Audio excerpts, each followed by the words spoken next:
Bonjour à tous et bienvenue sur RCF pour ce nouvel épisode des Clés de la liturgie. Cette semaine, nous continuons notre découverte de la principale célébration chrétienne, à savoir la messe. Et nous faisons un zoom aujourd'hui sur le début de cette célébration, sur la procession d'entrée. Alors, imaginez-vous, vous êtes assis sur les bancs de l'église, un léger brouhaha laisse entendre que les fidèles prennent leur place et soudain, tout le monde se lève, la procession commence et l'on distingue sous sa chasuble le père Charles-Marie Rigail. Bonjour mon père. Bonjour Arnaud. Vous avez vu cette entrée en matière? Oui, c'est beau, c'est très beau. Merci d'être avec nous comme chaque semaine pour explorer et comprendre la liturgie catholique. Alors je l'évoquais dans mon introduction, le début de la messe commence par une procession au cours de laquelle tout le monde se lève, mais aussi au cours de laquelle on chante. C'est important que la messe débute par un chant. Oui. Nous l'avions déjà évoqué lors d'une précédente émission.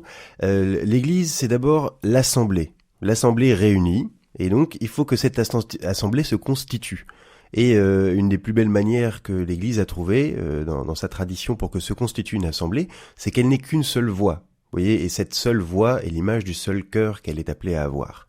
Alors évidemment, pour que l'assemblée se tourne en entier vers le Seigneur, eh bien, elle se met à chanter. Alors, les chants sont variés, mais c'est la manière qu'on a trouvée la plus belle et aussi peut-être la plus visible de former le corps du Christ. Vous voyez, le corps du Christ, c'est ce peuple rassemblé, traversé par la procession, et ce chant qu'on va entonner tous ensemble, c'est pour ça que c'est important que tout le monde ait des feuilles, que ce soit pas simplement une chorale qui chante, mais que ce soit bien toute l'assemblée qui, avec son cœur et avec sa voix, participe.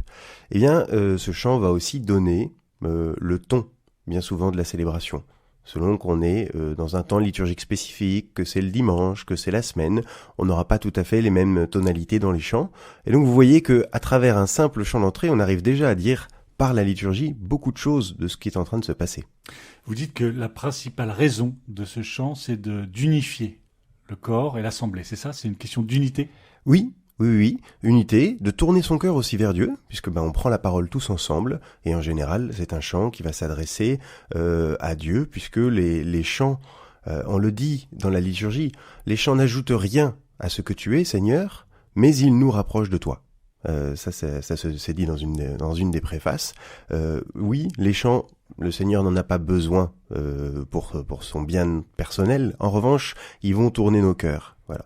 C'est depuis toujours on chante. En tout cas, le rapport à Dieu a toujours été intimement lié au chant. Et on sait que dès les Actes des Apôtres, dès les lettres de Paul, donc des tout premiers chrétiens, on sait qu'ils se rassemblaient et ensemble ils chantaient des psaumes, des hymnes, des chants inspirés. C'est ce que Paul encourage à faire ceux à qui il écrit ses lettres, notamment les Colossiens. Est-ce que c'est pas une manière aussi, Père Charles-Marie, de montrer la joie ou l'amour que l'on a pour Dieu au début de cette célébration?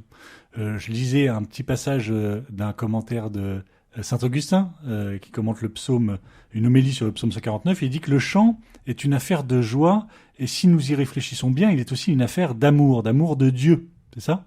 Oui. Augustin, dans une autre homélie, dira chantez avec l'assemblée, chantez avec votre voix, avec votre cœur, par toute votre vie. Vous voyez que le chant, il est là pour unifier tout ça. On va dire par des mots ce qu'on a au fond de soi-même. C'est le principe même de la liturgie. Au fur et à mesure des émissions, on revient toujours sur cette manière-là de dire la liturgie donne à voir ce qui se passe à l'intérieur et qui est plus profond. Et le chant est pour ça un élément essentiel de la liturgie, parce que il peut dire la joie, montrer la joie, sans qu'on ait besoin de faire un discours théologique. Voilà, il suffit de se mettre à chanter pour qu'on sache qu'on est dans la joie. Alors on voit cette procession qui s'avance dans l'allée centrale de l'église, et puis cette procession d'ailleurs elle est constituée du prêtre, mais il y a d'autres personnes. En deux mots, vous pouvez nous dire comment elle est organisée? Alors la procession, oui, elle est là pour accueillir le Christ. On s'est rassemblés. L'exemple même de la célébration, c'est celle du dimanche, celle où on fête la résurrection, et donc on accueille le Christ, et le Christ il se donne à voir. Alors la croix commence, la croix est la première, même si on met des cierges autour, qu'on peut mettre de l'encens devant, mais c'est la croix qui ouvre. Voyez, il peut y avoir ensuite, par exemple, l'évangéliaire, Donc ce livre, L'évangéliaire qui est le livre où se trouvent les évangiles. Voilà, c'est un livre un peu particulier qu'on n'a pas dans toutes les paroisses parce que il est orné, il est cher, mais où il n'y a pas les lectures de la messe, il y a simplement l'évangile. Et cet évangéliaire, on peut le mettre dans la procession avec souvent une figure de Christ dessus, et on viendra ensuite le poser sur l'autel à plat. Et ensuite, il y aura une autre procession juste avant d'aller lire l'évangile pour prendre cet évangéliaire de l'autel et le mettre sur l'ambon, la table de la parole où sera proclamé l'évangile. Et ensuite, dans cette procession, après l'évangéliaire, il y a le prêtre qui prendra la parole au cours de la messe au nom du Christ. Donc vous voyez différents signes de la présence du Christ, et l'assemblée elle-même est un signe de la présence du Christ. On a dit que ensemble, la procession plus l'assemblée formaient le corps du Christ. Et là, on est tous ensemble et on avance vers l'autel. Et alors justement, quand on arrive aux marches en bas de l'autel, on voit un autre geste que l'on voit, c'est l'inclination et ensuite le baiser posé sur l'autel par le prêtre. Pourquoi ces gestes de déférence, ces gestes de respect vis-à-vis de l'autel ? Alors là, il faut revenir à ce qu'est l'autel. Assez visuellement, l'autel, on le repère, il est le centre de l'église. Alors même quelqu'un qui connaîtrait pas très bien ce que c'est qu'une église et comment ça fonctionne, qui rentre pour la première fois, il voit bien que, a priori, l'autel est le cœur, le centre de l'action liturgique. Et il est fait pour ça. Voilà. Et pour nous, l'autel revêt une importance particulière. C'est pas une simple table qu'on pourrait déplacer ou quelque chose qu'on viendrait installer comme un podium parce qu'il faut bien utilitaire. Non, pour nous, l'autel, c'est le Christ. C'est la pierre angulaire. Et alors, c'est très beau quand on a l'occasion de le voir. Malheureusement, ça se fait pas très très souvent, mais quand on vit la liturgie la consécration d'un autel, on se rend compte de tous ces signes qui sont déployés autour de l'autel. Pour ce qui au départ est un meuble, justement pas tout à fait meuble parce qu'il est pas forcément mobile. Au contraire, comme il est très important et qu'il constitue le cœur, souvent on le fixe. Statique, ouais. Exactement. Il est recommandé qu'il soit fixe et il a différentes significations.